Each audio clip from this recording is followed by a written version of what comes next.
দফায় দ্রব্যমূল্যের ঊর্ধ্বগতি দিয়ে মানুষ বাঁচার মতো অবস্থায় নাই। মানুষের পিঠ দেয়ালে লেগে গেছে, পিছনে যাওয়ার মতো জায়গা নাই। বাংলাদেশ মানবিক করিডোরের নামে বিদেশিদের হাতে তুলে দিচ্ছেন। বিদেশিদের হাতে তুলে দেওয়ার মানেই হচ্ছে বাংলাদেশকে আগ্রাসী যুদ্ধের দিকে অগ্রসর করে নিয়ে যাওয়া। আজকে এদেশের শ্রমিক, এদেশের কৃষক, এদেশের মেহনতি মানুষের ভাগ্যের কথা নিয়ে কেউ কথা বলে না। এদেশের জাতীয় গণতান্ত্রিক ফ্রন্ট মনে করছে এই সরকার প্রতিষ্ঠিত হওয়ার পর থেকে দেশ বিরোধী ষড়যন্ত্রে আক্রান্ত হয়েছে। এদেশের মহামাটি মানুষকে বিদেশের হাতে তুলে দিতে চাচ্ছে, প্রতিবাদের সহিত জানাচ্ছে এদেশের করিডোর ব্যবস্থা যেহেতু চুক্তি করা হয়ে গেছে, অতি বিলম্বে এই চুক্তি বাতিল করা হোক। এদেশের বন্দর যেহেতু যে বন্দর আছে সেই বন্দরকে বিদেশি বাজারের হাতে তুলে দেওয়া হচ্ছে, লিজ দেওয়া হচ্ছে।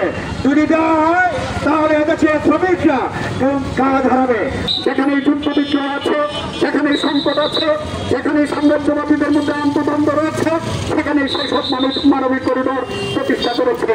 এই করিডোর দিয়ে এক সাম্রাজ্যবাদ অপর সাম্রাজ্যবাদের দালালদেরকে উচ্ছেদ করার জন্য অস্ত্র প্রদান সহ যাবতীয় সহযোগিতা করে থাকে।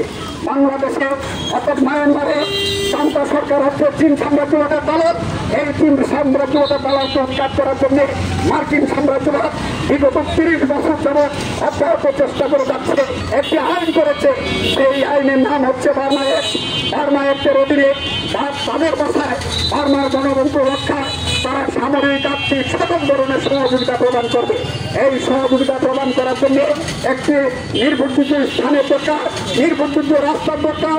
সেই রাস্তা বাংলাদেশকে ব্যবহার করতে চায়, বাংলাদেশকে করিডোর হিসেবে ব্যবহার করে তাদের ভূপটে তাদের অস্ত্র এবং জঙ্গি প্রশিক্ষণের ব্যবস্থা করতে চায় তা মায়ানমারে।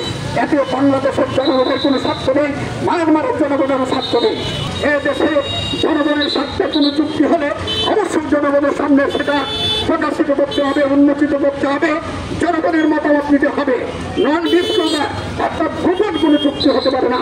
এই বাণিজ্য চুক্তি করার জন্য একাধিকবার বাংলাদেশের প্রতিরক্ষা উপদেষ্টা মার্কিন কর্মকর্তাদের সাথে দেখা করেছেন, আলোচনা করেছেন। 1971 সালে দেশ মুক্ত হওয়ার পর থেকে আমরা যতগুলি সরকার দেখেছি সবগুলি সরকার কোনো না কোনো সাম্রাজ্যবাদের দালাল। কাজেই ভোটার সংস্কার দিয়ে জনগণের কোনো মুক্তি আসবে না। জনগণকে ঐক্যবদ্ধ হতে হবে এই দালাল সরকারের বিরুদ্ধে এবং শ্রমিক কৃষক মেহনতি মানুষের ঐক্যবদ্ধ আন্দোলনের সংগ্রামের মাধ্যমে